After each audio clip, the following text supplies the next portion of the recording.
So you're now how far out from your knee surgery? About 3 weeks. Okay. And you've had 2 other knee replacements in the past? Yes, I did. One was about 3.5 years ago, the other about 10 years ago. Okay, so this was a revision on your right side, and you're 3 weeks now. That's correct. And how does this compare to the previous surgery you had? I would say it's just a miracle what happened. You know, the recovery was in such a short time, relatively painless, without any very strong opioids, no oxycodone, just Tylenol and Tramadol. I mean, it's an unbelievable experience compared to before. And can you just show us what kind of motion you have with that knee? How much flexion do you get now with the knee? I get about 125 degrees. Can you pull that up? With some support. So that's 3 weeks.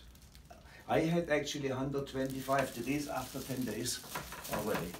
Okay. And what was the initial recovery like over the first few days? I would say it was, considering what I was going through, relatively painless.